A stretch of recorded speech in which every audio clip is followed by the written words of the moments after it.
C'est avec beaucoup de plaisir que nous vous présentons cette vidéo qui peut être qualifiée d'importante comme beaucoup de vidéos que nous avons déjà présentées sur cette chaîne, mais celle-ci, elle est quand même sur un degré assez élevé. Elle a une forme d'aboutissement.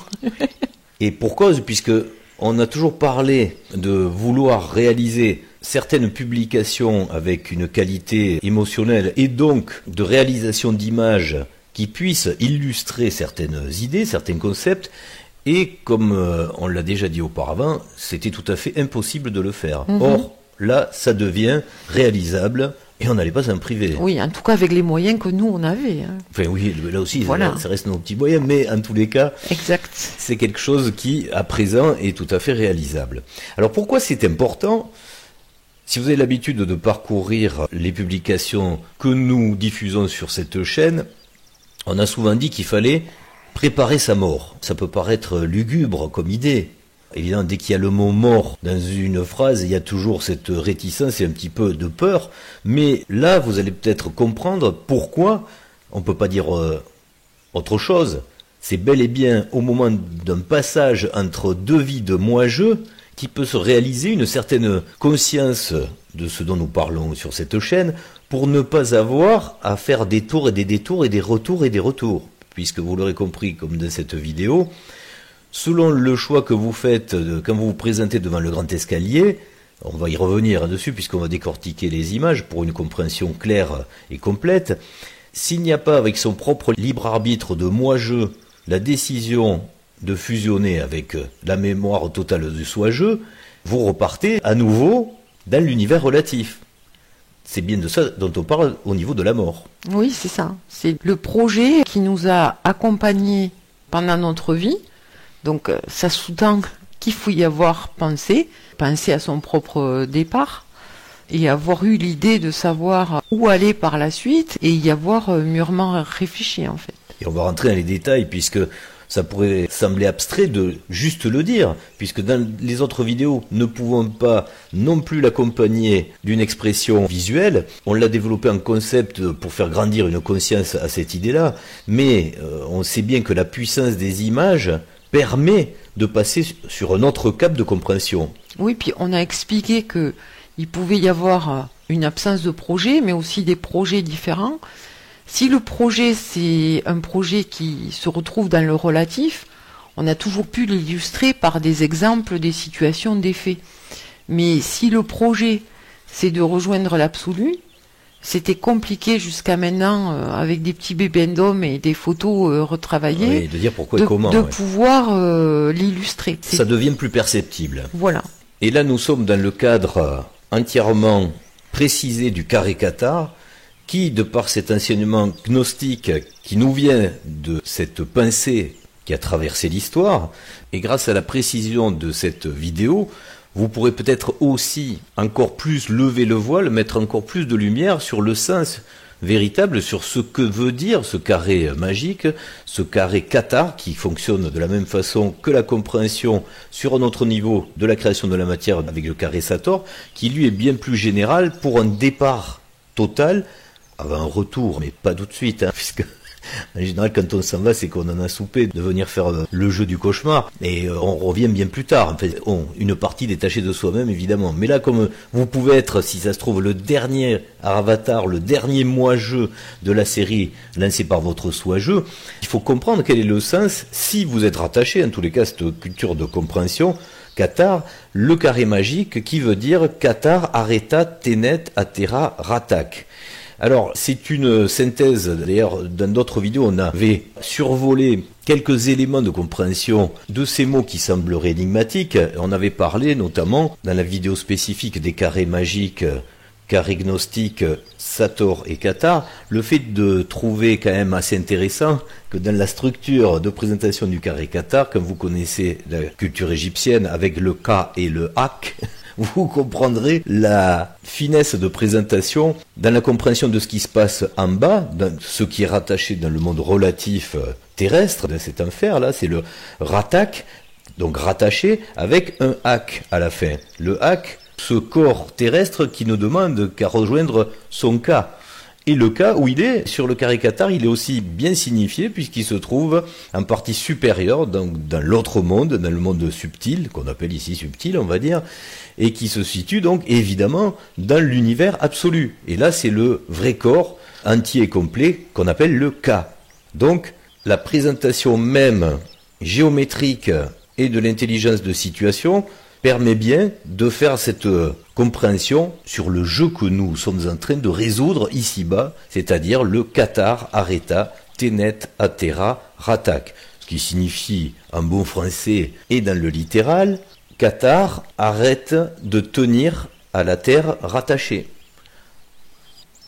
Ce qui va nous donner tout le sens et le scénario de la vidéo explicative.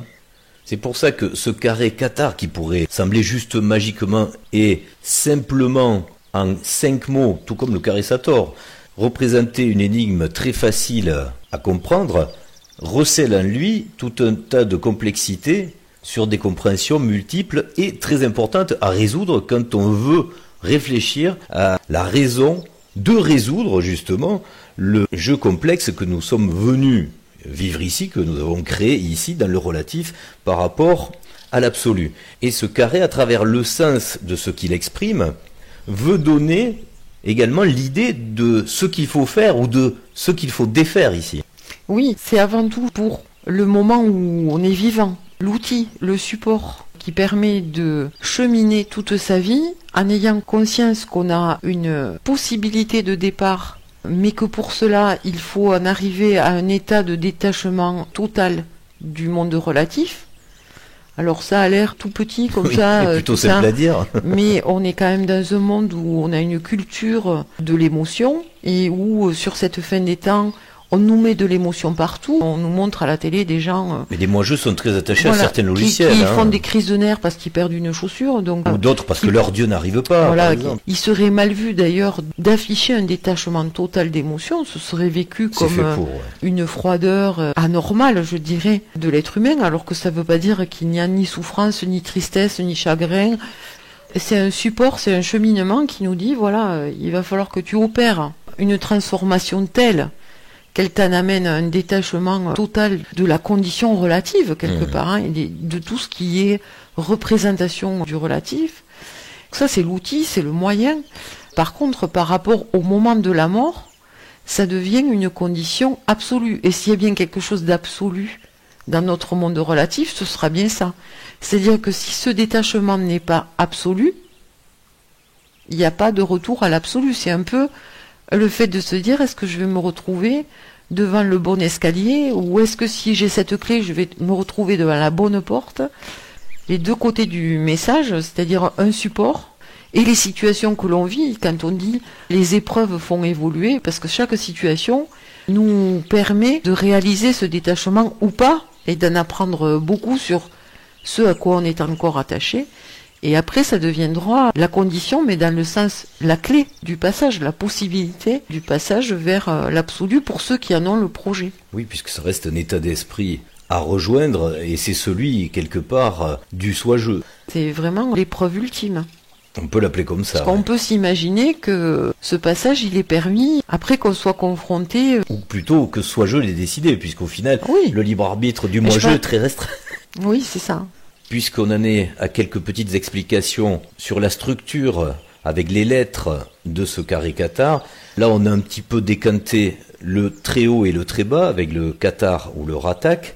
Pour y rester encore 2 secondes, il faut aussi comprendre que l'intelligence de ce carré va également parler de la différence d'un système solaire. Il y en a un qui est rattaché à un certain soleil, le ratak, et l'autre soleil qui lui peut être désigné ou même précisé dans l'univers absolu, on se retrouve avec le Kat-Ar. Donc c'est autre chose. Toutes ces significations, même si vous ne les saisissez pas, parce que ça ne fait pas partie de votre lexique de résolution, c'est pas grave. Mais ceux pour qui ça résonne, parce qu'ils ont déjà eu la connaissance de cette mécanique, de la symbolique, des mots, des lettres, etc., il faut quand même leur signaler, puisque ils ont comme clé de résolution ces fameuses compréhensions qui sont à chaque fois bipolaires. Il y a toujours 2 polarités Ce qui, à un moment, doit être résolu non pas en dualité, mais en complémentarité. Oui, c'est ça. Et juste pour aller un petit peu plus loin, vous comprendrez le même type de méditation et de raisonnement que vous pourrez comprendre en décortiquant la place de Areta et de Atera. Vous aurez remarqué qu'également on retrouve une histoire de soleil à l'intérieur, At-Era, et son inverse évidemment, Areta. Voilà. Bon, ça c'est un aspect, une fois de plus, qui fait appel à des compréhensions que certaines logiques peuvent très bien saisir. Pour toutes les autres, il n'y a aucun problème. Ce qui compte, c'est l'aspect philosophique et la recherche de l'utopie. Tant qu'on est rattaché à une idéologie qui est déviante et fausse dans le relatif, les détours et les retours peuvent se perpétuer. Mais pour sortir, comme dirait en culture hindouiste, pour sortir de la roue du samsara, il faut bien à un moment intégrer quelle est la porte de sortie, comprendre pourquoi le relatif a été fait, non pas comme une sanction, parce que alors, ça c'est le pire de penser ça, parce que c'est parce qu'il y a ici de la souffrance qu'on doit se dire que fatalement il existe un monde mauvais dans l'absolu pour pouvoir se confronter à son opposé qui lui est tout puissant aussi. Et ça c'est vraiment le problème d'un raisonnement étriqué, puisque il faut faire la distinction pour comprendre entre ce qui se passe dans l'absolu et le relatif, pour avoir à bien justifier que tout ce qui est mauvais émane juste d'un rêve de l'absolu, mais n'est jamais vécu dans l'absolu. Donc cette aurore n'existe que dans un théâtre d'opération, un théâtre d'expression, qui est le théâtre que nous connaissons. De l'avatar, oui, voilà. C'est le terrain de l'avatar. Parce que si justement on est dans le fait que toute la souffrance de la Terre serait due à des démiurges de quelque nature que ce soit, hein, qui soient d'origine astrale, extraterrestre, etc., ça veut dire qu'on inverse la chose. Ça veut dire que le relatif est l'univers du bien, et ils se confondent à des démiurges qui seraient externes. C'est une précision, je pense, qui est très importante, parce que c'est une inversion des raisonnements, et on voit des personnes qui se perdent un peu là-dedans. Ça voudrait dire que le postulat de départ serait que notre monde qui est relatif est l'univers du bien. C'est une inversion des raisonnements, et sans ça, tout irait bien. Et c'est grâce à l'architecture des mots de ce carré magique, notamment, qui fait comprendre une obligation d'avoir un monde d'en haut et un monde d'en bas, et fait comprendre le positionnement obligatoire de deux univers, et pas de multivers tels que peuvent les proposer les fascinants qui veulent vous perdre dans le relatif. Il y a bien deux univers aux caractéristiques que nous avons ici largement décrites, qui sont d'une différence très logique entre l'absolu et le relatif, ce qui permet une fois de plus, grâce à ce carré, de le formaliser visuellement. Il n'y a pas qu'un monde. Alors nous allons reprendre cette vidéo pas à pas pour pouvoir expliquer ce que nous avons voulu y exprimer, puisque il paraît évident que sur certaines propositions d'illustration, il peut y avoir bien d'autres interprétations. Hein. Donc, oui, ou même on peut ne pas voir certaines choses. Exactement, et ça peut être même contre-productif quelquefois, puisque selon votre référentiel logique ou culturel, des contresens sont possibles. Bon, là, on attaque avec la présentation du caricatar, une animation qui permet, dans les archétypes de la fameuse famille relative 5, de faire un petit peu de magie, c'est toujours agréable, avec l'expression des petites lumières, qu'on pourrait interpréter comme des consciences, comme des âmes, et là, c'est le côté alchimique qui s'exprime, l'expression de ce dont nous parlions tout à l'heure, des opposés complémentaires, non pas dans la dualité, mais dans la complétude, certains diraient, la complémentarité, et là, en l'occurrence, donc le féminin et le masculin, qui est le logiciel le plus supérieur à retrouver dans l'absolu, qui vient s'exprimer, se décliner, et se confronter même, c'est ça sa particularité, dans le relatif. Hein. Et oui. Et là, nous retrouvons, dès l'entrée de jeu, avec dans l'explication du carré Qatar et de son architecture, tout l'univers manifesté par des engrenages, des rouages, des planètes, qui sont en fait les mêmes choses. Hein. C'est-à-dire le temps qui passe. Donc là aussi, les nihilistes qui voudront encore vous dire que le temps n'existe pas. Puis le temps a une fonction. Que nier cette fonction... L'incrémentation de la chronologie est obligatoire. C'est un autre projet. Donc, voilà, on dirait que c'est exactement, c'est une autre projection même. Elle sera violente, mais... Donc on retrouve de l'eau sous tous ses états. Et des flocons de Noël. Voilà, par exemple, avec une structure cristalline, mais particulière, et dans sa partie supérieure, qui part vers le haut. Vers le haut, toujours, évidemment, la flamme. Donc les contraires, qui, on peut le dire, au final, doivent s'attirer et même se marier. Et une phrase qui nous plonge directement dans le contexte et qui explique exactement ce qui se passe au début du film et dans sa résolution à la fin.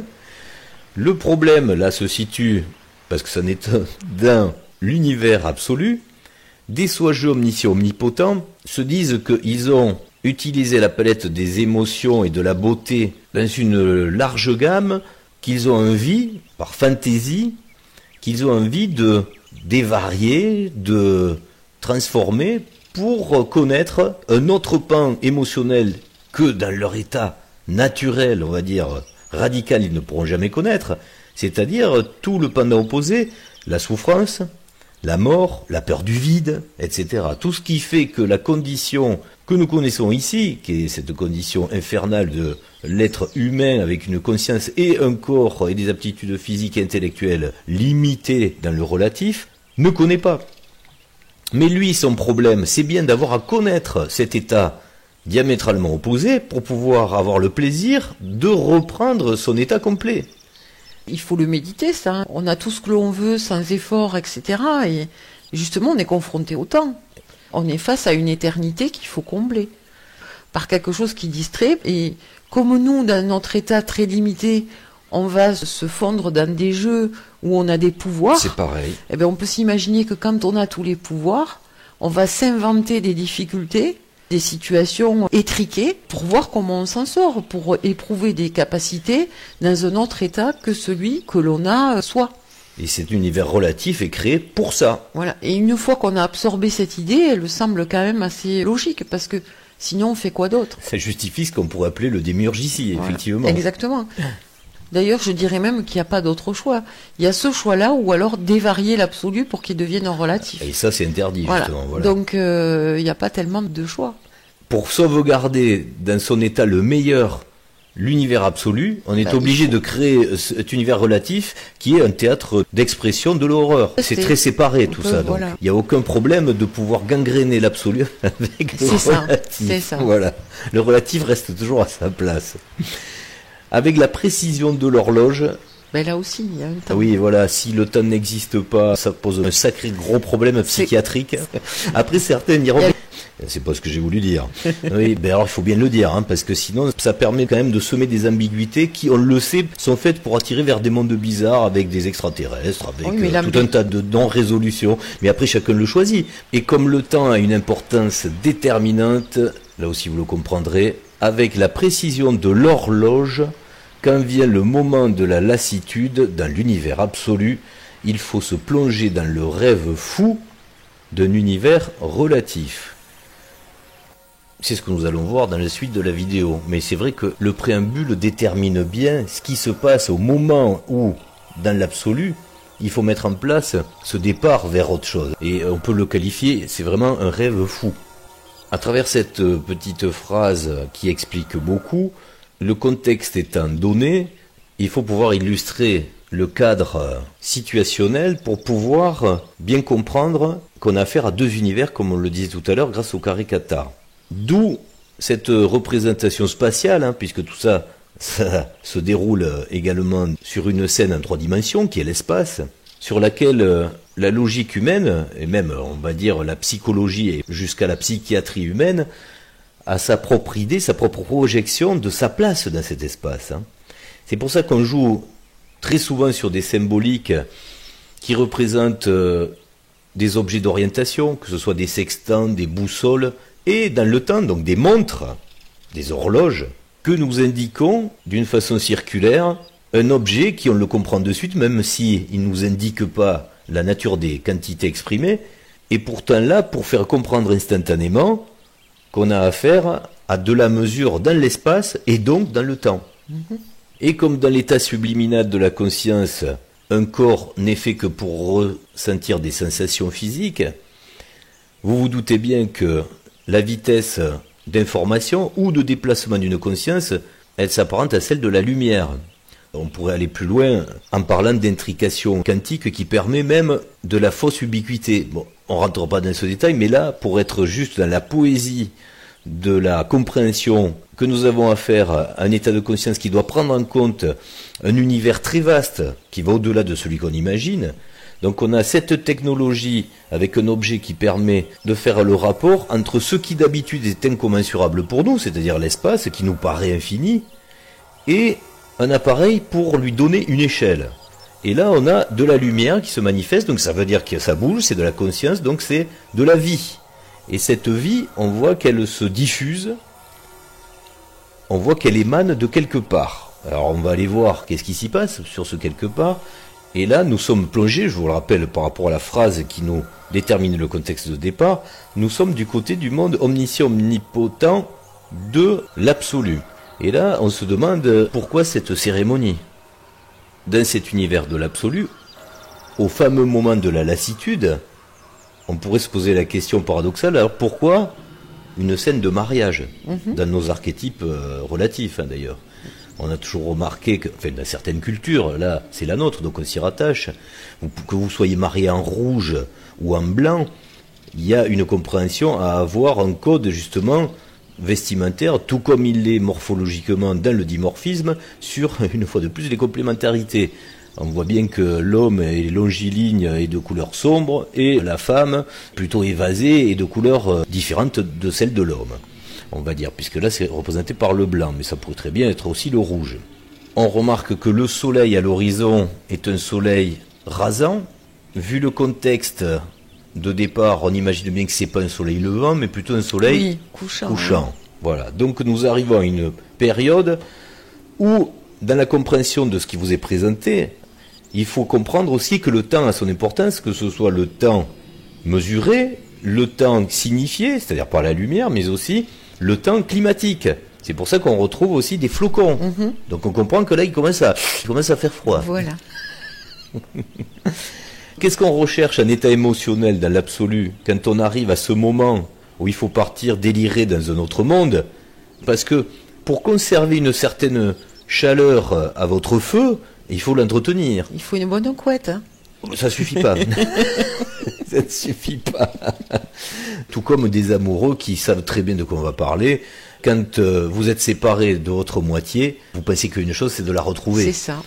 Mais si vous êtes pendant des lustres et des lustres, la lumière va bien pour éclairer les choses. Mais au bout d'un moment, la petite lumière, elle a tendance à devenir de la banalité. Donc il faut le lustre aussi, il faut le lustrer. Il faut remettre un petit peu de brillance. Beau jeu de mots tout ça. Donc c'est vrai que c'est fait exprès.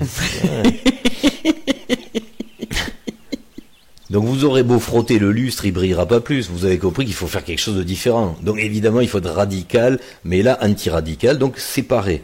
Vous allez séparer les deux éléments qui s'aiment le plus, qui se trouvent les plus beaux au monde, un soigeau et sa soigea, ou une soigea et son soigeau, qui ont les mêmes caractéristiques de jumeaux, et qui vont devoir se perdre pour mieux se retrouver au final. L'idée du temps peut nous paraître longue, d'ailleurs, à nous, en tant que moi-je. Mais pour relativiser les choses, puisque nous sommes dans l'univers relatif, il faut prendre la hauteur de l'univers absolu pour se dire que, en termes de ressenti, au final, ce ne sera pas plus terrible que de passer comme une marmotte un mois sous terre. Oui, en tout cas, c'est pas une précession. Exactement.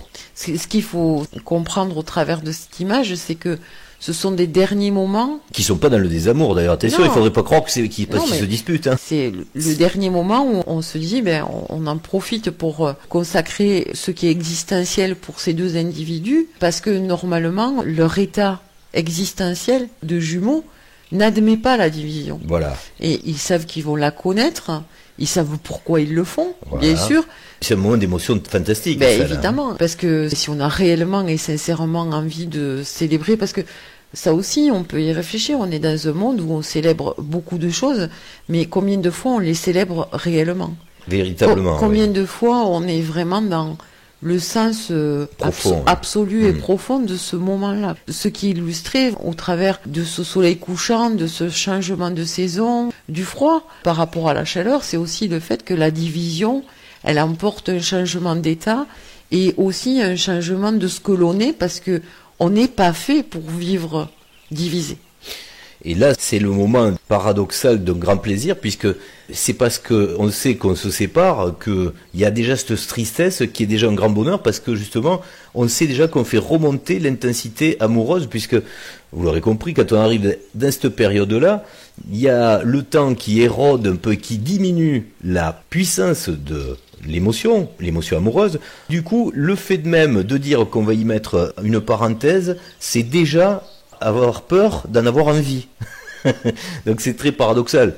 C'est d'une émotion très touchante au final, ça. C'est le moment où on sait qu'il y a le départ, donc la séparation, il y a de nouveau l'intensité de la flamme qui rejaillit, qui s'intensifie. Oui, parce que si on se situe dans un monde où il n'y a pas de problème de sécurité, il n'y a pas de problème d'alimentation, il n'y a pas de problème d'énergie, il n'y a pas de problème de violence quelconque, puisqu'il n'y en a pas. Il n'y a pas de violence. Ça veut dire que la peur n'existe pas. Donc la seule chose qui peut vous mettre dans cet état, non pas de peur, mais c'est la séparation. Ah, oui. C'est la seule chose. Donc on va éprouver physiquement, mais pas par son propre corps, mais physiquement et émotionnellement une séparation. L'idée, voilà, de qui la n'existe pas, mais c'est l'idée voilà, qui déjà crée l'émotion. Et là, c'est pour ça qu'on est obligé de faire une explication de cette vidéo, parce que ne serait-ce que ce moment-là, sinon, il peut pas être très compris. Moi, j'ai peur qu'on puisse penser qu'on fait un hommage au mariage de l'époque, là, de la secte Moon, je crois. Un groupe, ouais, les mariages en groupe, ouais, tout à fait. Oui, ce qui pourrait être une communion identitaire, mais non, là, ça... Il n'y a pas de message sur le mariage collectif. Mais surtout que là, ce genre de cérémonie, c'est pas pour sceller une union. Non. C'est pour donner un départ à une séparation avec une grande tristesse, mais qui engendre une grande joie de savoir que le retour sera d'une grande force pour maintenir ce qu'il y a de plus beau avant de sombrer. Mais tant qu'ils sont sur ce quai, ils le savent encore. Voilà. Tant qu'ils sont en haut, ils le savent. Hein. Mais ça y est. Voilà. D'où la subtilité de comprendre quel est l'état de conscience d'un soi-jeu pendant toute l'aventure des moi-jeux successifs qui lui dépendent. Hein. Donc ça aussi, ce sera exposé dans la suite de la vidéo. Et nous allons le voir un petit peu plus tard, avec toujours des symboliques de compréhension sur le temps, des rouages, des mécaniques qui font que on ne peut pas débrayer les systèmes d'engrenage. Hein. Il y en a toujours un qui fait tourner l'autre, ou vice-versa. C'est l'imbrication aussi des deux univers. Exactement. Alors ça, exactement. Il faut le signaler. C'est quand même plus beau que des donuts. Hein. C'est pas que l'histoire du féminin et du masculin. C'est l'histoire aussi de pouvoir entretenir un principe dans sa mécanique qui ne tombera jamais en panne entre l'univers absolu et l'univers relatif qui sont imbriqués. Et là, dans la compréhension qui est celle aussi du fondamental et du radical de la première conscience qui s'est divisée dans toutes les consciences caractérisées, cette représentation de comprendre qu'il y a toujours donc à la base et ensuite évidemment démultiplié dans chaque conscience, on pourrait même parler dans chaque cas de conscience, le féminin et le masculin, et bien là, à travers cette cérémonie, non pas de mariage, mais de séparation, il y a l'idée que ce mécanisme d'engrenage est en train donc de se refroidir, de se gripper, de se cristalliser, et que le froid va le figer. Donc qu'est-ce qu'il faut faire dans ces cas-là, évidemment, puisque c'est la bonne date, c'est la bonne heure, on va se coucher. Ben pas ici, hein, dans l'absolu. Donc dans l'absolu, il y a cette idée quand même à comprendre que vous ne serez toujours pas séparés, puisque vous restez couchés un à côté de l'autre. Et ça, c'est quand même une image rassurante au final. Parce qu'on sait que là, ce qui se passe ici, dans l'horreur de la séparation, qui nous a fait faire n'importe quoi, et c'était le but, il faut bien se dire que dans l'immuable éternité de l'absolu, en fait, rien n'a changé. Rien n'a bougé. Tout est là.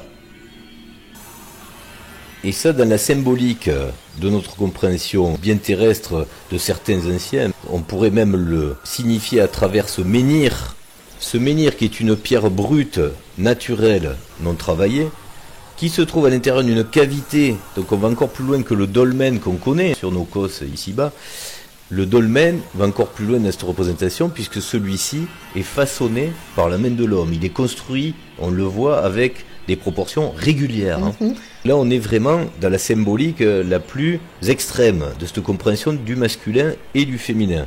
Nous avons la partie féminine donc, qui abrite la partie masculine, avec, dans l'expression des 4 éléments, l'eau et le feu qui se trouvent à l'intérieur de ses entrailles. Et pour aller plus loin, certainement de sa conscience, puisque qu'est-ce qu'un corps dans le relatif, et pour aller plus loin, même dans l'absolu. Là, nous comprenons que l'alchimie des 2 corps est en train de se mettre au diapason du départ, la symbolique de préparation de ce départ avec du spatio-temporel pour le faire comprendre, puisqu'on va changer de temps, là. On passe du temps absolu, au temps relatif, et du lieu aussi, puisqu'on passe de l'univers absolu à l'univers relatif. Et là, ce qui est très drôle, je ne l'ai pas changé, parce que quand on a travaillé avec ces images avec l'intelligence artificielle, alors elle vous fait 50 000 propositions, quelquefois elle vous propose des idées pertinentes, et quelquefois vous êtes obligé de corriger, donc vous faites du travail d'image. Mais là, ce qui est marrant, c'est que je l'ai laissé au début, je me suis demandé, mais qu'est-ce que c'est ça? Elle a proposé d'elle-même un truc fabuleux, l'homme avec une veste à l'envers. C'est-à-dire qu'ils sont en marche avant, mais en même temps on comprend qu'ils sont à l'envers. Ça, c'est pas moi qui l'ai voulu, c'est l'IA. C'est très bien ça. Alors je me suis dit, ouais, c'est génial. Ben si l'IA est inspirée. Bon, après on pourrait comprendre qu'est-ce qu'est le travail de l'IA dans le relatif. On en a déjà parlé. C'est une occasion aussi de pouvoir faire transparaître certaines idées de soi-jeu à travers l'électron, etc. On avait parlé, on n'est pas là pour ça. Mais comprenez que là, c'est une fois de plus l'expression de cette voix qu'on croit du libre arbitre du moi-je, mais qui est très très influencé par le soi-je, et notamment quand on lui en donne la possibilité. Très limitée, oui. Voilà, qui est très limitée, et qui, à travers la technologie, peut se manifester. Hein. Ça fait partie de la contrainte judiciaire que de le comprendre. C'est un rapport obscur, hein, quand on est moi-je. Hein. Tout à fait. D'ailleurs, certains cherchaient des paridolis dans les nuages. Hein. Les Indiens avaient beaucoup cette activité. Et c'est exactement la même chose. Hein. Là, c'est avec de la technologie, mais en fait, vous comprendrez le rapport. Hein, si vous avez notamment la maîtrise des 2 carrés en compréhension, le carré Qatar et le carré Sator, avec la manifestation de la matière dans le relatif, qu'il est aussi d'ailleurs dans l'absolu, il faut le dire au passage. Donc nos 2 amoureux, avec toujours une belle symbolique qu'il faut garder toujours en tête, qui est reliée au temps d'ailleurs, puisqu'on se dit que c'est quand même important de se tenir par la main, puisque la langue française est, entre autres, mais largement quand même, la langue de la résolution. On a voulu donner une fois de plus dans les mots la possibilité de jouer, de faire des jeux d'esprit et de faire des compréhensions, et notamment, on l'a déjà vu dans d'autres cas, entre la matière, entre le temps, mais aussi l'émotion amoureuse, puisque c'est ça quand même l'élément déterminant et principal de ce qui nous occupe dans l'univers.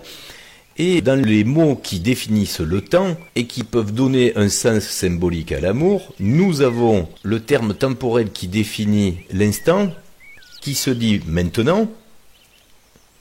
Et là, vous commencez à comprendre par rapport à cette photo à quel jeu de mots et d'esprit on fait appel. Quand 2 amoureux se tiennent la main, donc ils sont liés.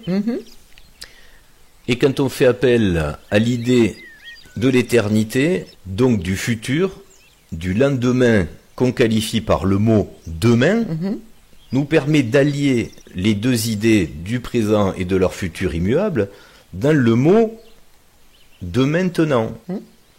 Et c'est aussi la symbolique des amoureux qui se trouve très souvent dans les représentations, dans les tableaux, dans les photos de mariage, avec justement 2 mains tenant qui se tiennent, hein, puisque c'est le symbole de la liaison, c'est le symbole de l'union. Et là, c'est le dernier moment, un des derniers moments où ils vont se tenir la main, puisqu'ils vont sauter dans cet univers avec un vortex. On fait appel encore évidemment à des archétypes très reconnus dans le domaine du mystère, qui entraînent à travers les couloirs du temps, et un aspect assez psychédélique. Hein. C'est le genre de projection lumineuse quand on est un petit peu ébloui après un passage d'un endroit assez sombre et vous n'arriverez pas à discerner, ou comme quand vous avez les yeux pleins de larmes, ça fait des espèces de cercles lumineux qu'on ne peut pas bien identifier. Et là c'est un petit peu pareil, c'est psychédélique, vous allez vous plonger dans un monde, mais alors de folie totale. Et surtout perdre la mémoire. Oui, c'est le moment psychédélique de la perte de qui on est. de la mémoire. Donc c'est la création, l'émanation du moi-je. C'est une part de soi-je qui va devenir un moi-je. Mais c'est là où justement on perd tout lien Référentiel. Ouais. voilà, avec l'univers absolu. C'est le passage de l'oubli. C'est pour ça que c'est psychédélique. Mais voilà, et c'est une petite mort qui amène à une nouvelle naissance, mais de quelque chose de très diminué. C'est le kaléidoscope. Mais il faut pas perdre de vue ce qu'on disait tout à l'heure sur le fait que soi-je, il est toujours là. Hein. Les deux sont toujours sur leur lit, allongés.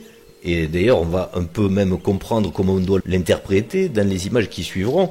Mais c'est important de se dire que il y a obligation à ce que l'intelligence et la mémoire d'origine ne s'effacent pas. Parce que certains pourraient croire qu'il y a une transformation de soi-je à moi-je, et que moi-je va devoir se reconstruire lui-même, alors qu'il n'aurait pas les éléments pour le faire, pour redevenir un soi-je. On l'a quand même toujours bien dit que le moi-je était qu'une émanation au statut d'avatar. On n'a jamais dit que les soi-je, ils venaient dans le monde du relatif se perdre. Et pour pas qu'il y ait d'ambiguïté, on va le voir avec des images qui suivront tout à l'heure, justement. Là, nous avons nos deux émanations, c'est pas donc des soi-je, là, c'est bien des moi-je qui vont donner par procuration, en allant dans ce monde psychédélique, là on le voit bien, hein, qui vont aller donner par procuration les émotions qui vont connaître dans ce monde aux soi-je qui sont en train de les voir, de les regarder. C'est le moment où une part de conscience soi-je, et non pas la totalité, passe d'un univers à un autre, donc d'un temps et d'un espace différents, pour vivre de belles aventures. Des moches aventures, ouais.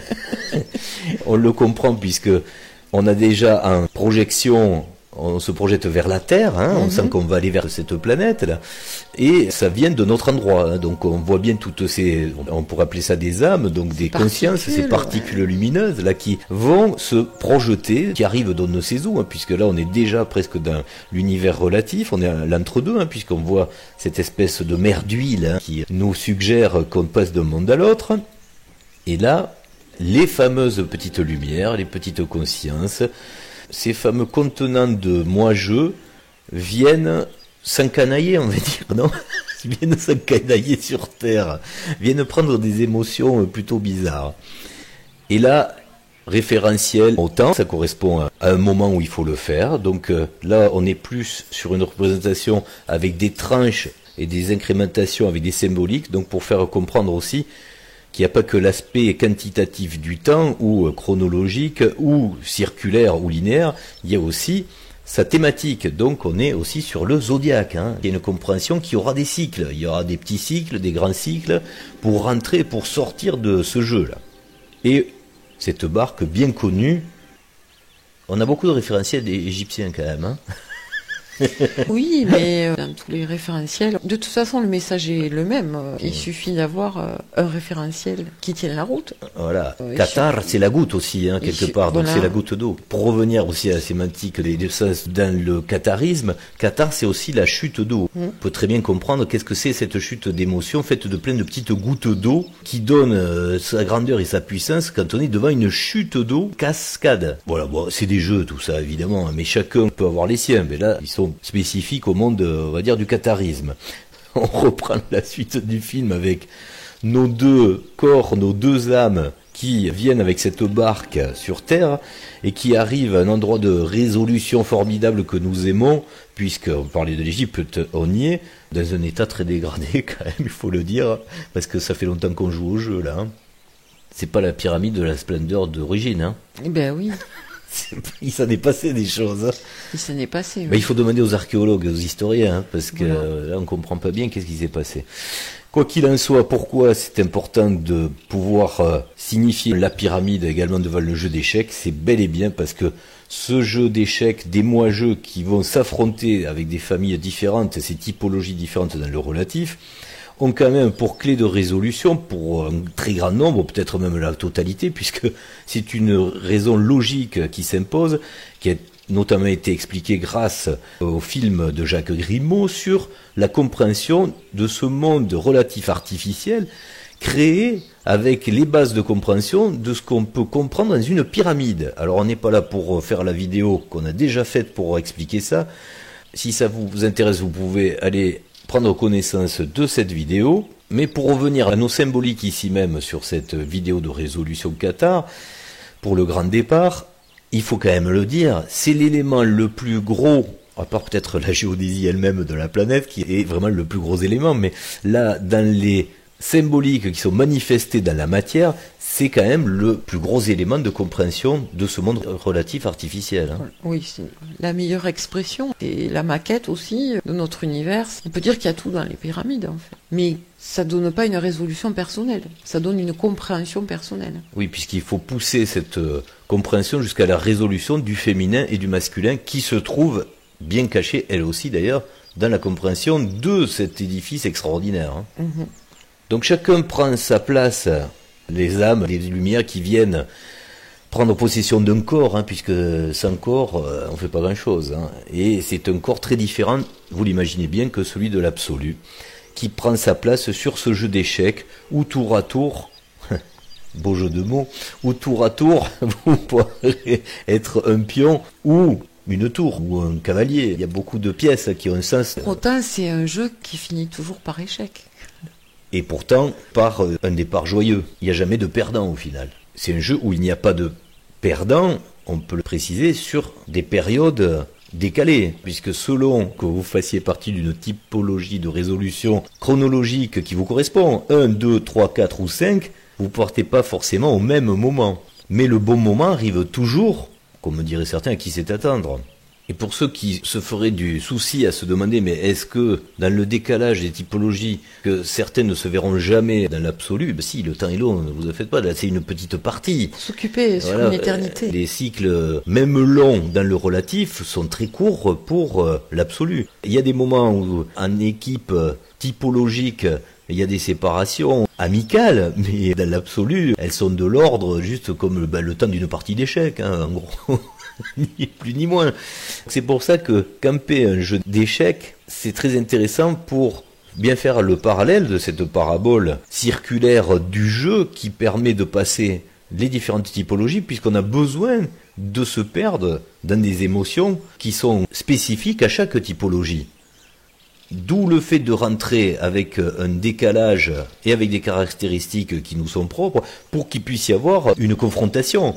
Puisque si tout le monde rentre avec les mêmes caractéristiques de la typologie 2, 3, 4 ou 5, voilà, il n'y a pas d'opposition. Si on avait tous le même physique, le même caractère, les mêmes idées, la même volonté, la même envie. Celui qui est en train de vouloir résoudre avec les dieux, à ce moment, vous avez bien compris qu'il a des gros problèmes et il se confronte avec celui qui veut résoudre avec la technologie. Bien sûr. Donc tout ça, évidemment que ça fait des guerres. Et c'est fait pour faire le théâtre d'opérations horribles qui existe ici. Là, on en est dans la vidéo à comprendre qu'on descend dans ce jeu de l'horreur, dans ce jeu de la confrontation et de la différenciation à travers ce jeu d'échecs. Et tout ceci sous l'œil bienveillant d'un phare, hein, ça s'appelle un phare comme sur les voitures, ça éclaire, ou un mer, ça donne un cap. Ce cap à l'envers. Mais pas que. Ce phare, il éclaire les petites consciences des moi-je à trouver leur chemin ou le perdre dans le relatif, mais ça veut bien dire que la lumière vient de quelque part. Donc ce phare, comme un pharaon, hein, c'est peut-être aussi à un moment la compréhension que quelque chose de supérieur est à la manœuvre. C'est un petit peu la loi des mystères qu'on laisse là à travers toutes ces représentations. Et pour lever toute ambiguïté et comprendre bien qu'il existe toujours cette conscience radicale, que se passe-t-il pendant ce temps de l'émanation du moi-je dans le monde relatif?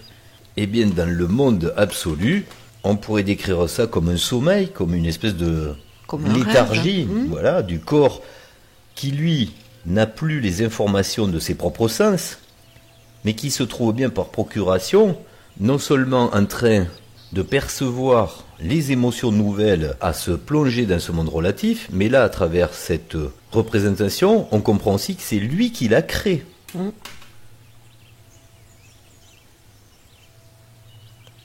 Il y a cette idée de projection de l'esprit, de la conscience absolue, qui crée la Terre et ce monde relatif.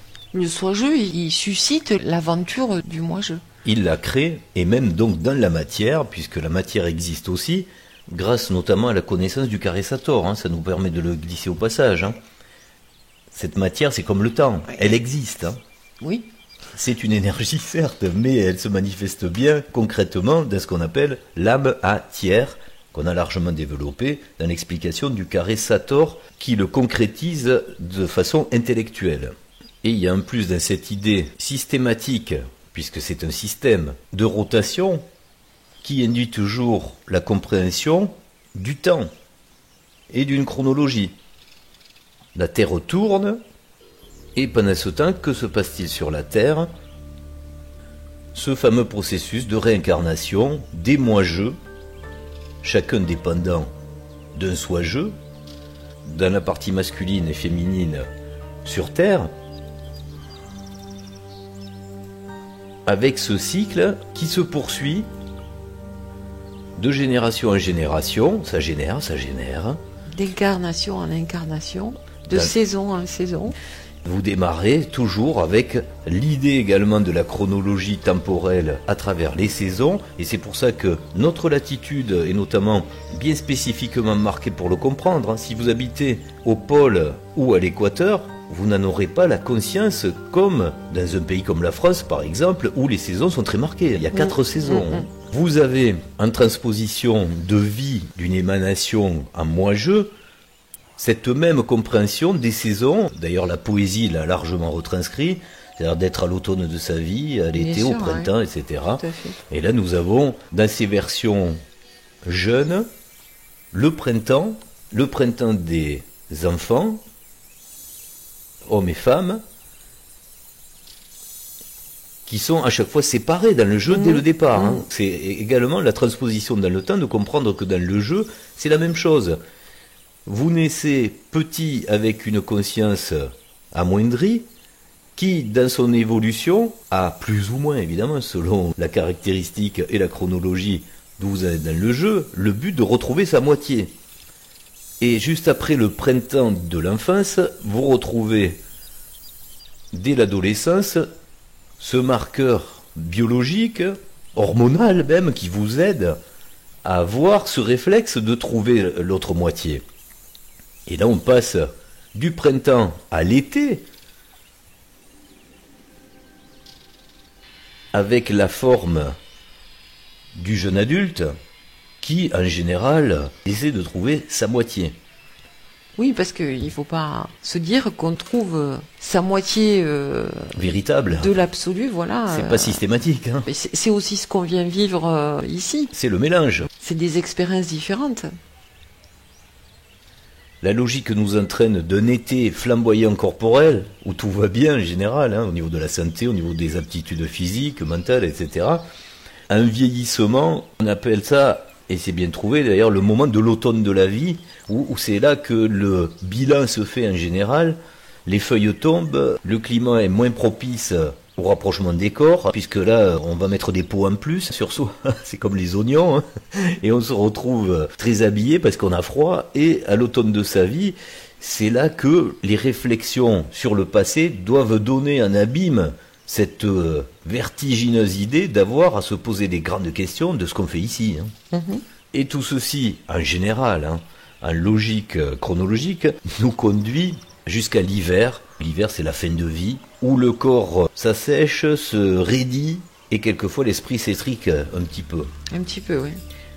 À travers, on le voit, cette succession qui, pour vous montrer que le temps passe de plus en plus vite, nous fait comprendre que, après maintes et maintes réincarnations, un grand nombre d'expériences, l'avatar moi-je va gagner dans le fait d'avoir à remplir son Graal, son contenant d'informations pour résoudre, à ne plus avoir à reprendre un nouveau contenant. Et là, on va rentrer dans le détail de la chose qui fait que nous disions au début de cette vidéo qu'elle est très importante, puisque on peut enfin exprimer ce qu'on appelait la préparation à la mort.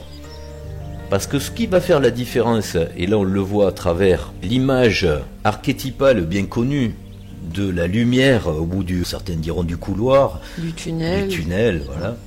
Là, comme nous l'avons signifié avec un escalier, la possibilité d'ascensionner vers autre chose, mais c'est là quelque part le grand secret de ce qui va faire la nature différente du passage. C'est-à-dire que vous avez enchaîné, on l'a vu dans cette vidéo, beaucoup d'existences de moi-je qui ne font opérer qu'un retour à l'état d'un nouveau moi-je. Et à travers ce tunnel, chaque fois le mystère de se dire mais quelle est la nature de la lumière qui vous éblouit au bout de ce tunnel. Et c'est là l'importance de compréhension de cette vidéo pour arriver au fameux moment du Katar areta tenet atera ratak. C'est la conscience que vous allez mettre dans le passage de ce tunnel et la conscience que vous aurez d'avoir à préciser la nature de cette lumière. Si par défaut, cette lumière représente pour vous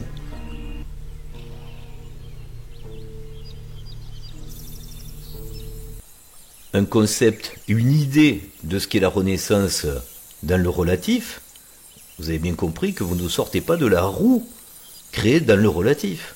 Oui, ou l'absence d'idées. Quand on disait au début de la vidéo d'avoir une vie pour penser à sa mort, que ça pouvait paraître macabre, je pense que le fait de ne pas l'avoir conscientisé ramène toujours à la même nature de lumière, donc à des réincarnations successives dans le relatif, jusqu'à ce que, parce que ça c'est pas négatif comme propos, on a tous eu des dizaines et des dizaines de passages.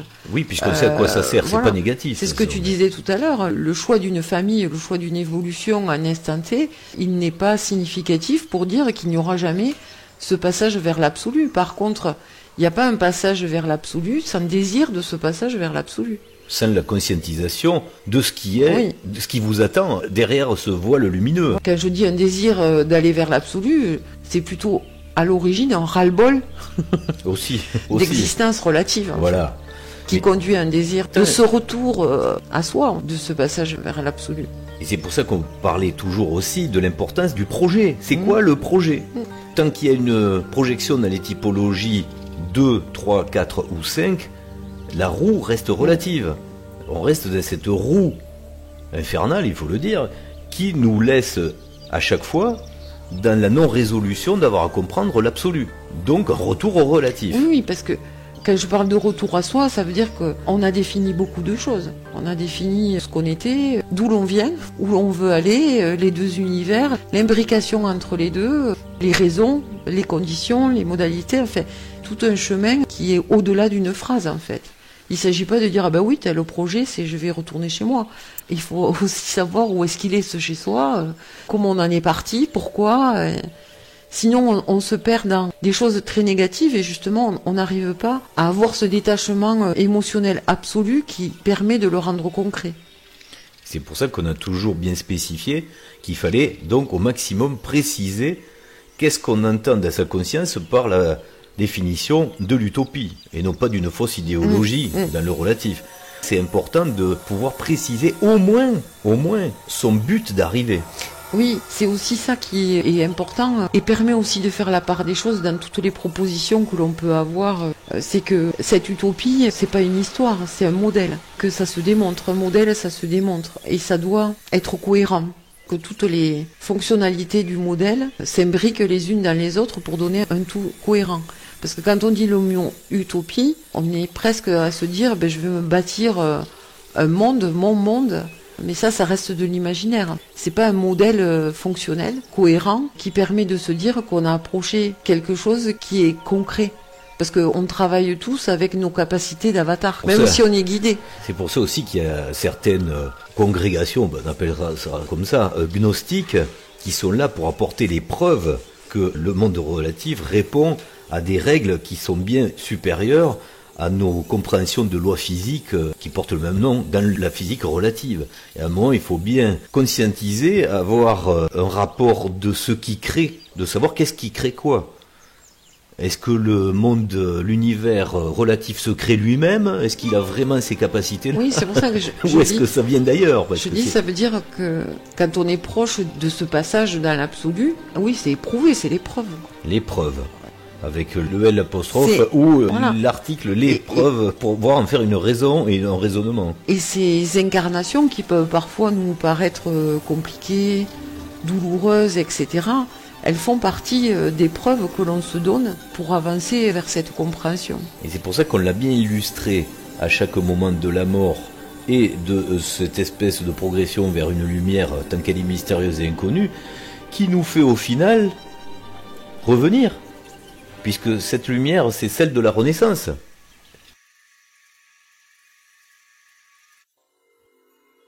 Il y a un passage mystérieux avec une forme de mandorle, et là il va falloir peut-être expliquer de quoi il s'agit.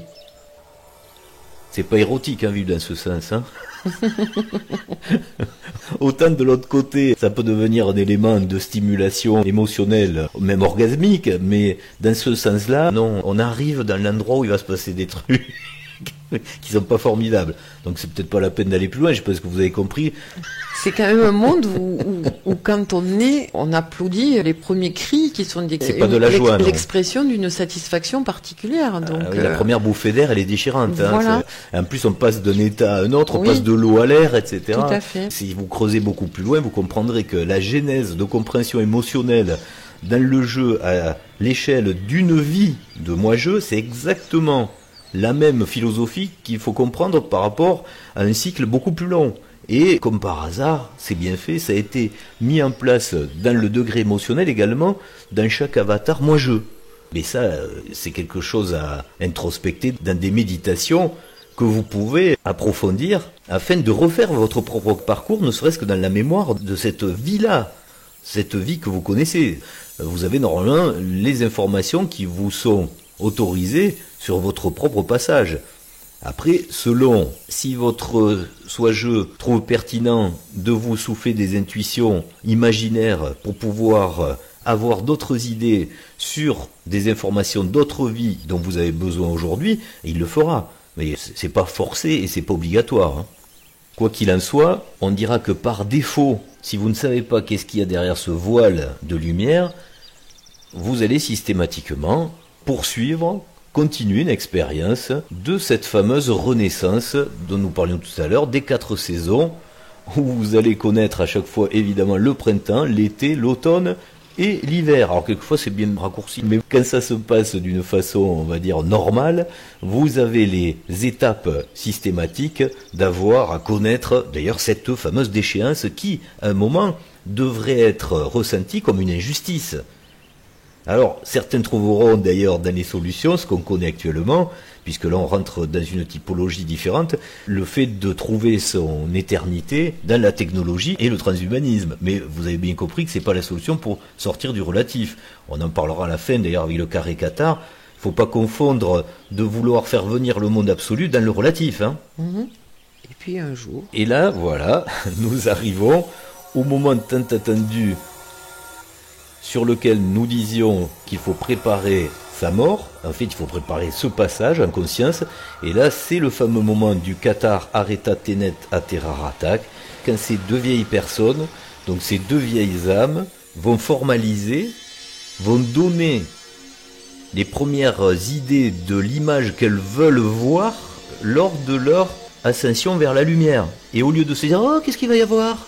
Ils savent précisément « Et c'est là que nous le formalisons dans la symbolique, avec une lumière qu'on comprend tout comme dans le départ de l'absolu, une lumière d'un soleil rasant qui est un soleil couchant, donc une fin de cycle en tous les cas pour ceci, pour cela, avec une lumière très particulière qu'on peut retrouver d'ailleurs au niveau des pôles de la Terre, qu'on appelle l'aurore boréale, qui fait comprendre que tous les types de lumière ne sont pas forcément les mêmes, et l'horloge zodiacale qui peut se comprendre pour ces 2 consciences à travers une cartographie en fait qui est la leur. Et c'est là qu'il existe des petits cycles dans des grands cycles qui font que c'est pas forcément le même moment pour tout le monde. Donc il n'y a pas de souci à se faire avec ça. Il n'y a pas de mauvaise interprétation du jeu ou des excellences de jeu qui font qu'on devient des dieux. Il faut bien voir que tout le monde est logé à la même ancienne dans cette affaire, à part que c'est pas forcément au même moment. Quelquefois ça peut être au même moment, mais c'est pas forcément au même moment. Et cette horloge, quand elle est prise en conscience, refait fourmiller ces éléments de vie, ces éléments d'âme, de véritable conscience émanée de soi-je, qui en fait par l'insufflation de celui qui en a vraiment marre, plus que nous, ici-bas, c'est le soi-je qui en a assez d'avoir rêvé toutes ces folies, et qui veut revenir à son état absolu. Et là on voit bien ces vieilles âmes qui enfin comprennent le théâtre de jeu où ils sont plongés, où quelque part il n'y a pas la lumière des âmes. Elle se trouve bien dans le tableau, ce qu'on a comme représentation mentale ici dans le relatif, d'un ailleurs, à travers cet absolu qui quelque part est très parallèle. Vous avez remarqué, il y a deux soleils. Il faut comprendre que celui du relatif n'est pas le même que celui de l'absolu. Et là, il y a à nouveau cette compréhension d'avoir à faire l'alchimie des contradictions, que ce soit dans les éléments, que ce soit dans la compréhension émotionnelle, et remarier l'eau et le feu pour pouvoir préparer la resynchronisation des fameux mondes imbriqués mécaniques du relatif et de l'absolu qui, entre-temps, on l'a vu, ont fait dégeler et vont reprendre tout leur droit de fonctionnement absolu avec le passage donc d'un monde à l'autre, mais cette fois-ci dans l'autre sens. Ce mécanisme fourmille de vie, de ces fameuses lumières qui sont prêtes à faire ce passage, parce que c'est le bon moment, c'est la bonne date. Ce cap, il faut le connaître, mais pas que. Alors n'essayez pas de voir, parce que je sais que certains, à juste titre, essayent de trouver, à travers les images que nous proposons, puisqu'elles ont du sens, une date. Voilà, de trouver une date. Non, mais là, c'est pas le cas. Là, vraiment, c'est une représentation juste significative en image pour faire comprendre que c'est le bon moment. Et le retour. Voilà, pour le retour. Et qu'est-ce qui se passe à ce moment-là? La réunion, on se tient par la main, une fois de plus. C'est le fameux moment de maintenant. Et pour qu'il soit vraiment de maintenant, il faut l'avoir préparé. Ça revient à dire préparer la mort de maintenant. Oui, on a préparé le départ, on prépare le retour. Du cycle circulaire se dessine une voie différente qui est la voie de sortie. On remarquera aussi, belle symbolique, que la vapeur, qui est l'émotion subtile qui se dégage du monde relatif représenté par ce cadran, cette vapeur, elle sert pas à rien, elle part justement alimenter des gros nuages qu'on retrouve au loin, qu'on figure donc vers le monde absolu, puisque ces émotions qui pour nous sont néfastes ici, il faut bien imaginer qu'elles ont été très utiles pour connaître ces variations essentielles qui sont tout à fait impossibles dans le monde de l'absolu. Et pour ce dernier passage, s'active l'idée qu'au bout de cette lumière, il n'y a pas un mystère inconnu, un atterrissage par défaut, qui porte bien son nom, mais bel et bien une ascension. C'est pour ça que là, on se retrouve à nouveau avec l'idée du spatial et du temporel, puisqu'il est marqué par des segmentations. Donc, une fois de plus, le temps existe bien, puisqu'il faut savoir s'y repérer à l'intérieur. Et la magie du carré Qatar peut opérer. C'est pour ça d'ailleurs qu'il n'est même pas signalé. Il y a juste l'animation énergétique qui en fait une intelligence qui prend forme dans sa résolution et qui fait une dernière fois, pour ce cycle-là en tous les cas, prendre l'escalier de l'ascension vers cette lumière et ne plus voir au bout une fausse lumière terrestre, mais bien un autre voyage qui est beaucoup plus long et qui nous fait partir dans une idéologie qu'on n'a pas besoin d'ailleurs de prendre en conscience. Que ces images-là, il ne faut pas se méprendre. C'est pas pour que vous puissiez mettre en forme ce voyage. Là, ce voyage, en fait, il est instantané. C'est pas à vous d'imaginer le retour spatial où on voit la Terre s'éloigner, etc. Pas du tout. Là, c'est pour ça que la compréhension viendra juste après de voir que ce qu'il faut signaler, parce que là, entre-temps, vous pouvez vous perdre dans ce qu'on pourrait appeler le monde astral. Hein. La seule image à se représenter, c'est celle de votre vraie utopie côté absolu. Le voyage, soit jeu qui s'en occupe, hein, vous en faites pas, c'est trop compliqué, il ne faut pas rentrer là-dedans. Ce qui compte, vous, c'est le but d'arriver. Vous avez précisé quelle est la nature de ce monde parfait par rapport au monde imparfait dans le relatif. Donc du coup, le vrai réveil, c'est celui des paupières qui s'ouvrent de soi-jeu. Nous, on a voulu le représenter pour comprendre l'idée qu'il faut partir de cette physique de l'univers relatif. Mais ce voyage, vous n'avez pas besoin, vous, de le mentaliser. que ce soit bien clair. Après, nous, on y a mis évidemment les symboliques des formes géométriques qui nous sont chères. Là aussi, on retrouve par exemple l'hexagone. Hein. C'est plus des petites lumières juste qui se déplacent. Ça fait plus partie du moi-je. Hein. C'est le soi-je. Que la lumière prend sa forme intelligible en forme géométrique. Un hexagone, la division par 6, on reprend ce qui s'est passé dans la pyramide avec la coudée, un sixième, etc. Le pi, le phi, tout ce que vous avez retrouvé en compréhension, que le relatif est une construction d'un autre monde. Et après, on le sait donc de l'absolu. Et ces fameux hexagones, ces lumières qui repartent à leur origine, sous la magie de cette énergie manifestée intelligente, là par le caricatar, mais ça peut être par n'importe quelle gnose culturellement très différente, vous fait revenir à l'état d'origine. Pour le passage, c'est pour ça que le passage est marqué cette fois-ci avec ces hexagones, cette compréhension donc du tout, de l'imbrication du relatif et de l'absolu, qui fait qu'au bout de ce tunnel, avec cette lumière éblouissante, vous allez savoir quel paysage vous allez retrouver. Et là, il n'y a pas d'erreur, vous arrivez sur le réveil, ce que vous pensez voir quand vous vous réveillez en tant que conscience totale du soi-je. Alors, là, il faut mettre aussi quelques précisions pour ne pas se perdre dans de mauvaises idées que le mental puisse se faire des nœuds au cerveau. Le risque, en vous proposant ce type de vidéo, c'est que dans votre propre imaginaire, vous puissiez imbriquer ce type de réveil avec cette image précise qui est projetée dans votre conscience imaginaire de moi-je, pour dire qu'il faut trouver à votre réveil absolu une véranda, une rambarde, oui, un décor précis. Un décor, voilà. Sortez de suite de cette idée-là. Hein. C'est pour ça que je disais, c'est se réveiller à soi. Parce que l'essentiel, c'est de se réveiller en soi-je et pas de renaître en tant que bébé relatif qui va faire sa vie, etc. C'est ça la grosse différence. Mais le décor, c'est un décor. Voilà. Surtout quand on est omnipotent. Hein. Dire le décor, on en fait ce qu'on en veut. Donc quelque part, ce qu'on vous demande d'imaginer. Après, il faut l'illustrer. Voilà. Nous, on est obligé de l'illustrer. Comme le passage, si on veut signifier qu'on va rechanger d'univers. Et donc le chemin qu'on a fait dans un sens, on le fait dans l'autre, il faut bien l'illustrer d'une certaine façon. Ça ne veut pas dire que il faut le mentaliser au moment de la mort pour être sûr. Enfin, c'est pas un GR, quoi. Voilà. On va pas. Vous vous doutez bien qu'on n'est pas chercher les traces. On n'est pas allé filmer la réalité de ce passage. Puis, voilà, nous on l'illustre de la façon la plus commune, la plus symbolique possible. On essaye d'être précis et que ça parle d'une certaine façon.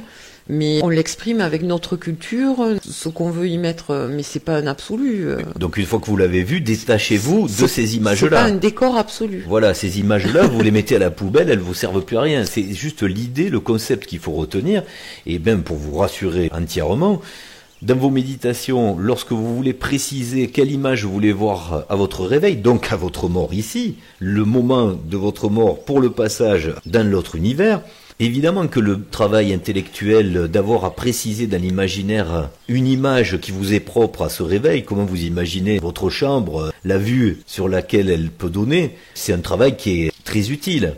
Mais vous pourriez tomber dans la peur de vous dire mais peut-être c'est faux, donc c'est pas le bon paysage, donc du coup je ne me réveillerai pas au bon endroit.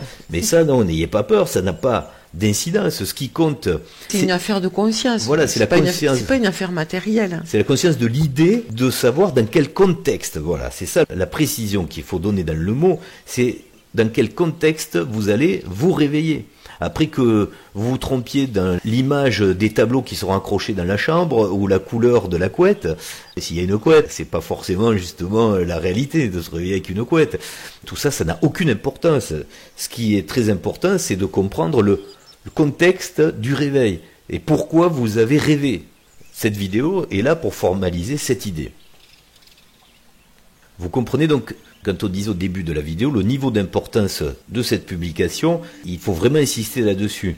C'est la mentalisation et la précision en conscience de ce passage qui est vraiment déterminant pour savoir si on continue à faire des tours de manège ou pas.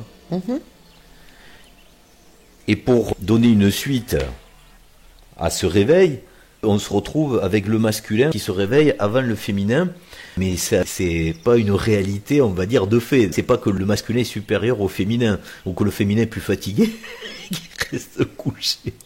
C'est tout simplement pour, une fois de plus, coller à des archétypes que nous avons mis dans des contes ici, dans le relatif. Je pense que vous connaissez tous La Belle au bois dormant, le baiser de l'amoureux qui réveille sa moitié, etc. Il faut imaginer qu'il peut exister plusieurs formes de réveil. On ne va pas rentrer dans tous ces détails. Mais ce qui était important à signaler, c'est que ces deux consciences qui sont liées éternellement, puisqu'elles sont jumelles, vous comprenez bien qu'il faut vraiment enlever cette peur lorsqu'on est par exemple seul dans le relatif. Il faut absolument enlever cette peur de se dire mais puisqu'on n'est pas parti avec la synchronisation, on ne peut pas se réveiller avec la synchronisation. Ce qui compte, c'est de comprendre une fois de plus ce contexte du réveil. Et c'est pour ça que cette image peut vous le suggérer. Vous n'avez pas besoin de réaliser, j'allais dire presque l'impossible, d'avoir recollé les morceaux de Moi-Ja et Moi-Jo dans le relatif. Ça voudrait dire qu'il faudrait reproduire l'absolu dans le relatif pour pouvoir rejoindre l'absolu. Voilà. Ce qui serait... illusoire. Oui, à la fois illusoire et à la fois inutile. Oui, puisque vous êtes venu vivre la séparation. Ce qu'on dit depuis le début, et c'est le nom de la chaîne, ce qui est important, c'est ce que la conscience réalise. Et après, met en vérité. Tout comme tu pourrais dire, ben voilà, lui il est réveillé, puis elle alors. Et si elle se réveille pas? Là, il y aura un décalage de quelques secondes. Voilà, c'est ça. Voilà, ce qui peut représenter pour ici quelque chose de très long et très court. Il faut pas mettre derrière l'image une vérité absolue. Plutôt une contre-vérité. Voilà. Et c'est pour ça qu'on jugeait utile d'avoir à faire l'explication de cette vidéo, puisqu'elle peut être mal comprise. Et là, au moins, on précise bien chaque signification qu'on a voulu exprimer à travers ces images. Par rapport au couple, puisque en fait, c'est l'histoire d'une séparation qui n'est pas possible dans le monde de l'absolu, puisqu'on est la même entité sous deux formes complémentaires. Le fait de vivre la séparation dans le monde relatif permet de comprendre que on vit par procuration une forme d'infidélité qui n'est pas possible là-haut. Exactement. Parce que là-haut, on ne peut pas se décomposer pour se recomposer avec un autre noyau, par exemple. Sans parler aussi de cette espèce de folie de perte d'identité, puisque là, les traits physiques, même la forme corporelle, n'est pas la bonne. Voilà. Du coup, à partir du moment où on comprend que dans cette succession d'images d'enfants qui naissent printemps, été, automne, hiver, on vit pas chaque incarnation avec sa moitié. On peut pas se dire là aujourd'hui je suis seul, donc pour moi c'est désespéré, pas du tout. C'est une affaire de conscience. Le passage est une question de conscience et pas d'expérience. L'expérience ne fait que servir l'évolution de la conscience vers la résolution. La résolution, voilà. Est-ce que à un moment la conscience rejoint cette parfaite idéologie de se séparer des mauvaises imperfections d'idéologie relative pour avoir la perfection de l'utopie, donc de ce qu'il y a véritablement dans le monde parfait. Si la conscience a pris en compte cette utopie et comprend les fausses idéologies, la résolution peut se faire.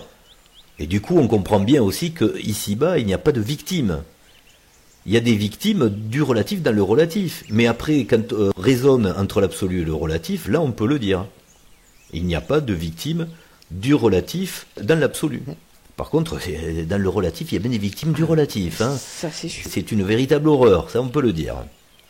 Et là aussi, c'était quand même délicat d'avoir à représenter l'absolu. Et c'est pour ça que c'est plutôt flou comme image, pour qu'on puisse, une fois de plus, donner les archétypes de l'idée de ce qu'est l'absolu. Et pouvoir juste signifier que on revient à une saison non pas hivernale mais bien estivale. Là c'est mieux que le printemps, parce que c'est bête à dire, mais dans le relatif on passe par des étapes qui nous font arriver, alors on dit chaque fois au printemps, mais franchement si vous regardez bien sur le cursus d'une conscience, le bourgeonnement, c'est-à-dire l'éclosion, c'est jamais vraiment une fête, hein, parce que la naissance, on a mal aux dents, il faut grandir, c'est plutôt une épreuve qu'un plaisir. Puis il faut tout apprendre surtout. Voilà, réapprendre, etc. Tout apprendre. Alors que l'été, c'est justement la vraie symbolique de la complétude et même de la complémentarité retrouvée. Voilà, on a passé l'acné et tout ça. Et l'acné avec les papillons qui accompagnent les pétales et les notions qui nous sont chères d'infini, et qu'on retrouve d'ailleurs dans le relatif quand on est face à la mer, hein. c'est la fin des terres, hein, le fameux Finistère, c'est ce cap. C'est pas que d'ailleurs, où on ne peut pas aller plus loin, tant qu'on n'a pas le bateau. D'où la compréhension du bateau qui vogue en Égypte pour faire la liaison entre les deux mondes, ou les deux rives, hein, si vous êtes sur le Nil. En fait, tout ça, c'est une même compréhension.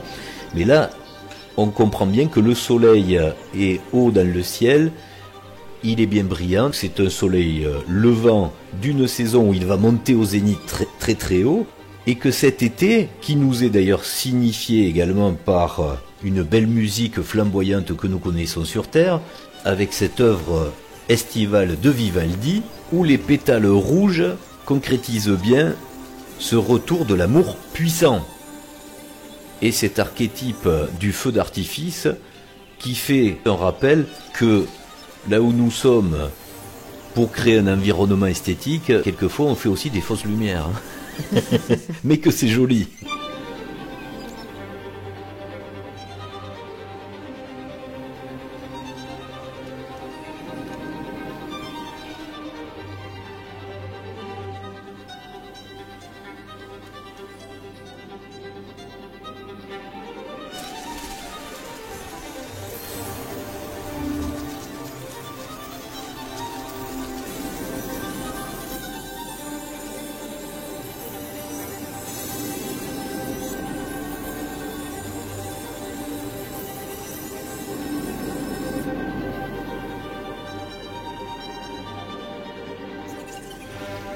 Ça se passe de commentaires quand il s'agit d'écouter de la musique qui participe grandement aux émotions que nous éprouvons à travers tous ces moments de grande tristesse ou de grande joie. Autre élément pour vous plonger dans un monde archétypal qui fait partie du très loin, de l'ailleurs, c'est bien de signaler les grands banquets, de pouvoir festoyer, non pas avec des grillades lumineuses, hein, je crois que ça c'est... ça c'est pas des grillades lumineuses. Mais avec des plats dont nous ne donnerons pas la nature ici-bas, vous pouvez les imaginer très pacifiés et sans souffrance, contrairement à ce qu'il y a dans les sacrifices terrestres. Et j'insistais aussi sur ce point, non pas que des petites lucioles qui s'envolent ou des reflets lumineux qui nous font toujours très plaisir sur les surfaces aquatiques, mais bel et bien également de retrouver ces sphères dans le ciel qui peuvent vous montrer, vous démontrer que l'horloge est maîtrisée, donc les planètes aussi, et que le décor devient beaucoup plus précis, beaucoup plus coloré. Et là, on peut rester quelques instants sur ces images pour, juste à travers cette ambiance, vous rappeler quel plaisir on peut avoir dans une réunion familiale, comme un mariage par exemple, où toute la famille qui ne s'est pas vue depuis longtemps, en général, peut prendre plaisir à raconter qu'est-ce qui t'est arrivé, qu'est-ce que tu as fait. Là, imaginez ça, mais puissance 10 000, et par contre, sans haine, ni velléité, ni ego. ni ego. Mais au contraire, d'avoir à se dire, dis donc, tu sais qu'on s'est croisés dans cette vie-là, et il s'est passé ça, et des horreurs, mais qui te font rigoler, évidemment, dans l'absolu, puisque elles n'ont plus la fausse réalité de ce qu'on peut ressentir dans le relatif. Là, on ne va pas rentrer dans les détails. Je pense qu'on n'est pas dans le partage de l'anecdote, mais dans le partage de l'émotion ressentie dans un monde où ce type d'émotion est interdit à vivre, en tout cas. Et certainement aussi que ce que l'on ne voit pas, c'est les liens, les interactions entre les moi-jeux pilotés par les soi-jeux. Donc ce moment d'échange entre soi-jeux par rapport à ces interactions qui sont survenues, ça doit être, oui, le moment de franche rigolade. Et juste pour effleurer le sujet, on peut le situer donc sur 2 points, méditez-le. Le côté amoureux, c'est-à-dire le nombre de fois où on s'est trompé. Mais là, ça prend vraiment son sens. C'est-à-dire, on s'est trompé. Hein. Ah mince, je me suis trompé. Bien sûr. Bien sûr, bien sûr. Donc on s'est trompé. Mais ça n'a aucune incidence. C'est comme un jeu vidéo ou regarder un film. Et le fait d'en éprouver par contre réellement les émotions aussi côté véritable dans l'absolu, mais ce qui est drôle également, c'est au-delà de l'aspect amoureux, l'aspect amical, des amitiés qui se transforment en velléité, même en combat, sur des ennemis terrestres qui sont en fait de grands amis. Dans l'absolu, complètement, puisqu'il n'y a pas d'ennemis. Du coup, vous imaginez bien le grand plaisir qu'il y a à retrouver des anecdotes de choses horribles. C'est une folie. C'est une folie, voilà. C'est une folie. Donc après, retrouver ces esprits, quand on dit retrouver ces esprits et pouvoir les évoquer ensemble, ça doit être un moment très intense aussi. Hein. Qui a fait quoi dans ce oui, Capharnaüm? C'est l'été, quoi. C'est clair que c'est l'été. Voilà. Et l'image finale qui nous tient à cœur, comme à vous j'imagine, c'est aussi le plaisir retrouvé d'avoir recollé les deux morceaux les plus importants. Bien sûr. Donc les amoureux réunis qui fourmillent de vie et donc de puissance d'émotion, de l'amour enfin retrouvé. Déjà, quand on voit des personnes dans ce monde qui peuvent exprimer ce qu'est leur vie et qui décrivent bien que la perte de leur conjoint, c'est aussi un deuil personnel parce qu'elles ont perdu la moitié d'eux-mêmes, c'est réellement ressenti. Quand on voit cette expression-là, on se dit qu'à l'état d'absolu, ça doit être des retrouvailles formidables. Je pense qu'on ne peut pas les imaginer parce que l'intensité est différente, mais on est dans cet ordre-là. C'est vraiment une grande fête. C'est le plus fort des niveaux émotionnels. On a bouclé la boucle, on a mis en image la justification et la compréhension de ces allers-retours. Faut pas dire que c'est une fois, faut pas dire que nous soyons sur Terre un élément extraordinaire de la galaxie, quelque chose qui n'est jamais arrivé. C'est un aller-retour constant. Ça a aussi vocation à se dire que tu as exprimé au niveau du départ de la vidéo, tu parlais de préparer sa mort et que ça pouvait être... C'est préparer sa résurrection, surtout. Perçu, voilà, comme quelque chose de funeste et de sombre. Sombre, voilà. Avec cette vidéo, ce qu'il faut comprendre, c'est que le principal ennemi du passage, c'est bien cette peur. Parce que le détachement absolu pour ne pas revivre, pour sortir du cycle et des réincarnations, et quand on a ce souhait de quitter le monde relatif, c'est la peur. Pourquoi? Parce que si on se retourne, ça veut dire qu'il y a encore un attachement à quelque chose ou à quelqu'un. Alors ce quelqu'un, ça peut être une lignée, ça peut être un enfant, ça peut être un animal, ça peut être plein de choses. Les faux attachements émotionnels et relatifs sont vraiment très nombreux, hein. Même les objets des fois. Hein. Tout à fait, donc y penser, le sens que tu donnais d'y penser, c'est préparer parce que rien ne se fait sans rien. Et c'est là où je disais que le carré nous montre aussi qu'au moment du passage, il y a un conditionnel absolu. Pour résumer, on pourrait dire que ce passage qui peut faire peur puisqu'il évoque une mort, il faut être très relatif dans le sens où c'est une mort justement relative et que ça ouvre à quelque chose de beaucoup plus beau à imaginer, c'est bel et bien le retour à la vraie vie. Pour terminer avec sérénité cette vidéo, on trouvait très apaisant d'avoir présenté l'image des deux moitiés réunies et même on dira plutôt aussi des quatre quarts réunis. C'est ça, oui. Là, on est vraiment dans le concept qatar des quatre, hein, à comprendre dans le fait que ces deux amoureux radicaux qui se sont retrouvés sont bien baignés dans cette lumière paisible d'avoir à retrouver également un cycle où les planètes ne leur font pas défaut, que ce soit dans un soleil couchant et une belle lune bien présente, mais qui signifie pas cette fois un hiver froid des émotions, mais bien un cycle dans la saison de l'amour qui fait qu'il y a encore des jours et des nuits, mais qui sont belles cette fois. Mmh.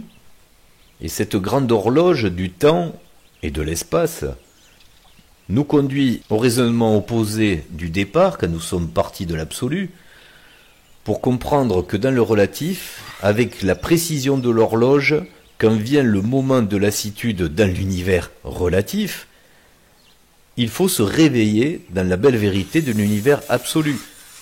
On comprend que, quelque part, c'est une adéquation donc des quatre consciences, donc des deux radicales et des deux émanations, qui en ont, mais alors vraiment ras-le-bol, qui ne digèrent plus tout ce qui se passe évidemment de néfaste. C'est bon, les émotions négatives qu'on ne peut pas ressentir dans l'absolu, on les a bien ressenties dans le relatif, donc on est tous bien d'accord que ce soit dans le relatif et dans l'absolu pour avoir à se réveiller. C'est tout ce qui est signifié dans le fameux carré qatar, qui, on le rappelle, contient en lui-même cette idée du soleil ras, mais aussi la précision de la nature du ka ou du hak. Mmh. Et ce que je voulais rajouter par rapport à ce qu'on peut entendre des fois, c'est que l'analyse qui conduirait à dire que on est dans un monde où tout ce qui est chaotique provient d'un démiurge astral, il y a différentes typologies, mondial, il y a différents archétypes, voilà, du satanique, démiurge, etc. C'est un raisonnement inversé, c'est-à-dire que s'il n'y avait pas ce démiurge, ça voudrait dire qu'on serait dans un univers relatif fini, voilà, terminé. Donc ça inverse le carré. C'est-à-dire que c'est la cause exogène qui fait que on vit ici quelque chose qui est de l'ordre du relatif. Le mal vient d'ailleurs. Voilà. C'est grave d'inverser cette idée-là. Parce ça que... inverse le carré, en fait. Exactement. Ça met en haut ce qui est en bas. Et ce qui nous le prouve, c'est que nous-mêmes, notre corps est relatif. C'est-à-dire que quand il vieillit mal. On a aussi montré qu'ici, tout était périssable, fini. De l'entropie dans notre monde relatif, qui n'existe pas dans l'absolu. Donc, c'est une fausse analyse, et du coup, ça ne peut pas amener à un projet de l'absolu que de croire que cet univers est relatif parce qu'il est soumis à des éléments exogènes qui sont de l'ordre du mal, en fait. Et qui serait d'ailleurs d'une puissance décisionnelle, donc ça veut dire que ce serait très grave. Ouais. Et puis ça veut dire aussi que ce mal, il est subi. Il n'est pas justifié, du coup. Il n'est pas justifié par le fait de mettre dans une illusion ce que l'on ne peut pas vivre pour que justement on protège son absolu de tout ce qui est dégénératif. C'est quelque part l'histoire de la mauvaise compréhension du 666, en bon français bien sûr, par rapport au mauvais 666, celui qui sert le démiurge. Hein. Et là, avec le carré cathare, on voit bien ce qui doit être en haut et ce qui doit être en bas. Et qui doit reprendre sa place. Oui, voilà. si elle n'y est pas déjà. Si elle n'y est pas déjà. C'est sur toutes ces précisions dans la description de cette vidéo que nous avons vraiment eu beaucoup de plaisir à réaliser, puisque on a rêvé depuis longtemps de pouvoir le formaliser, l'illustrer correctement. Voilà, que ça puisse prendre sa mesure à déclencher la réflexion chez ceux qui la verront, non pas pour l'intégrer en tant qu'image de reportage, on y revient bien, oubliez-le, c'est fait justement pour vous donner le début du chemin de votre propre travail de méditation que vous devez réaliser pour pouvoir préciser ce concept de retour dans votre univers au réveil absolu de la vérité. Et pour terminer cette vidéo, ça reste dans nos symboliques archétypales qui sont valables également sur Terre, c'est que ce carré cathare, il devient doré. Il existe plusieurs carrés cathares. Carré cathare noir, blanc, quelque part le rouge peut s'apparenter au doré. Et là on comprend que, tout comme l'or, il a regagné son état stable dans sa beauté originelle et éternelle. Nous terminerons avec cette phrase lourde de sens, encore une fois à méditer pour qu'elle devienne une vérité pour qui le veut bien.